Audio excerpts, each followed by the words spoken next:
వచ్చేసింది ఆది శ్రావణం షాపింగ్ అంతటికి అతిపెద్ద కేజీ సేల్ తో పాటు up to 61% of 1+1 offers, combo offers ఇంకా మరెన్నో. CMR shopping mall.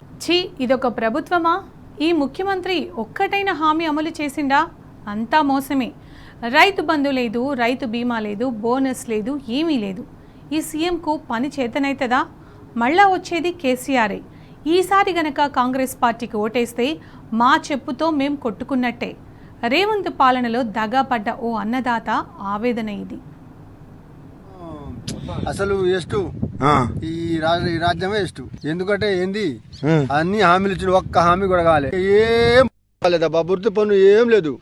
నష్టమే కానీ వస్తున్నాయి కానీ అట్లనే అదే ముఖ బియ్యానికి కొంచెం సన్నమే చేసారు, దుడ్డు బియ్యానికి పాలే చేసారు అంతే. అది పండినే కాదు ఎట్ల పొందా సత్తాను ఊరి సత్తనం. నీళ్ళు లేదు, పాలు లేదు, కాలువ నీళ్ళు లేవు, నీళ్ళు లేవు ఇప్పుడు దాకా. కేసీఆర్ పాపం ఆయన వచ్చినప్పుడు మంచి బాగా బతుకున్నాం మేము. పైసలు ఒడ్లు కాలమే కాలం నిల్వ వచ్చినాయి. ఇప్పుడు ఏం లేదు, మార్పు లేదు, ఏం లేదు, మార్పు లేదు. నోటికే మొక్కాడు ఆయనకు. నోటి వరకే కానీ పనులు ఒక్కటి పనులు కావు, ఒక్కటి అమలు కావు. చెప్పుడు వరకు కానీ ఎప్పుడు కాదు. ఇప్పుడు నిన్న కూడా చెప్పిండు కదా, నీళ్ళు ఇద్దాం కానీ నీళ్ళు కూడా రావు. కోసిన రక్తం ఇయ్యాలని చెప్పిండు. వర్షం పోతే చల్లమని చెప్పిండు.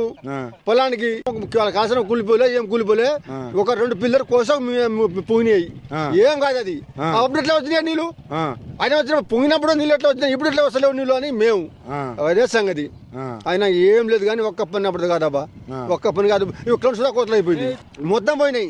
ఒక 2 సార్లు దెబ్బచ్చిండు, ఒక ఎకరానికి ఒక మనిషిండు, 5 ఎకరాలు ఇచ్చిండు అంతే. ఈ సైజు ఎప్పుడు ఇవ్వలే. మా పరిస్థితి ఆయన ఈ వచ్చేసారి మాత్రం ఆయన ఏం చేద్దాం చూద్దాం కానీ ఆయన వచ్చేసారి కేసీఆర్ రావాలి అంటే మన శబ్దం కొట్టుకోవాలి మేము. అంతే.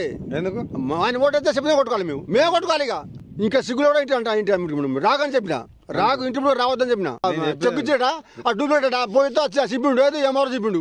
అది ఎవరు నాకు నోట్ల రాదు, నా చదువు రాదు. టీవీలో చూపెడతాను, చూసిన ఇయ్యాల డూప్లికేటా చల్లదమ్మా అని చెప్పిండు. మన బల్బు అలాగగా ఇప్పుడు నేనే మొగడు అని చెప్పి మాట్లాడుతుంటాడు. ఆ మాటలు మళ్ళీ పేగులు తోలు దిత్తా, లా కూడా బిగుతా, చెప్పు కూడా బిగుతా.